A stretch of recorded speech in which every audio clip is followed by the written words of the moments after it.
Hello guys, Steven Dux here. Welcome to this video. So today we're going to go over several tickers that happened in the last 2 weeks.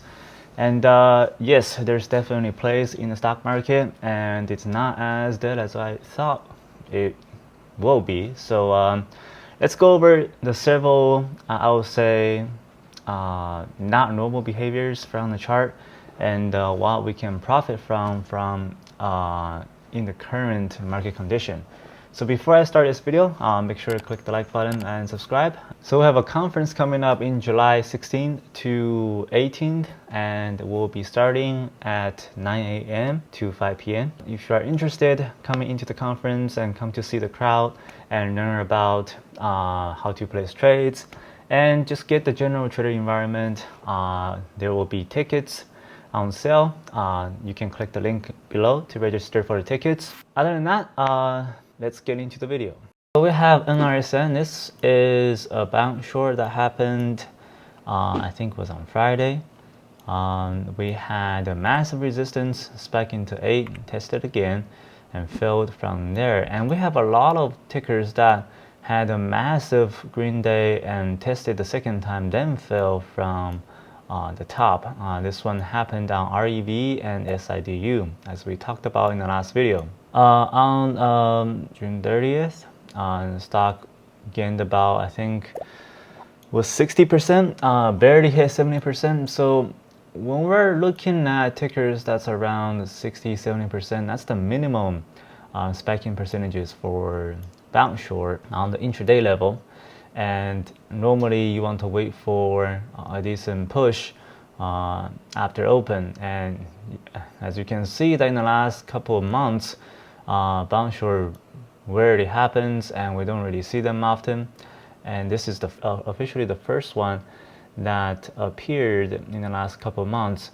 And this one signals that the market is currently back, and we are looking at not enough volume that traded on these intraday level. I think overall throughout the day traded about 50 to 60 million shares throughout the day. It faded by the end of the day, so I took a short positions around 4.3, read it down to 3.8.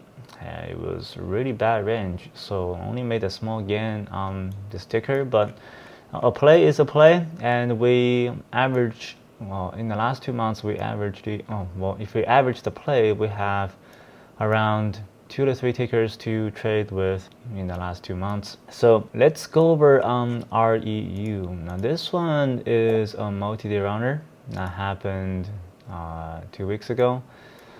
A lot of people was hyping this one up, thinking it's going to be the next GME, and since the stimulus checks are not there anymore, we had a second test right about here. I think this one was on Friday. Test again around the $8 consolidation resistance.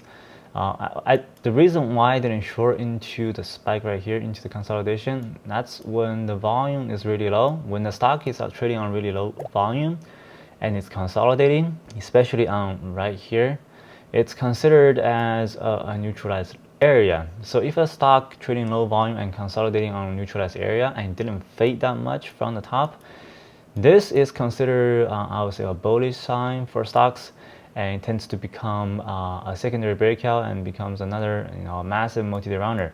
So I didn't really take a short position here, and of course it faded all the way to 4 and bounced again, faded back to 5.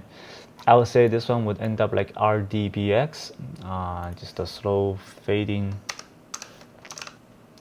Yeah, so if you compare those two charts, I had a slow bounce right here and faded all the way down. Same thing, I think this would happen on REVs. So that would be all for going over the charts.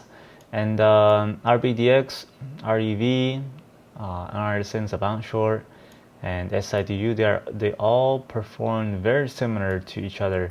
So in the futures, if we are seeing $500 million to $600 million traded on the consolidation, there might be a chance that we can short into the consolidation and have a decent risk, the high of the consolidation. Overall, I do think sizing in into these type of low volume days is kind of risky because, as I said, neutralized area always produce the highest parabolic spike.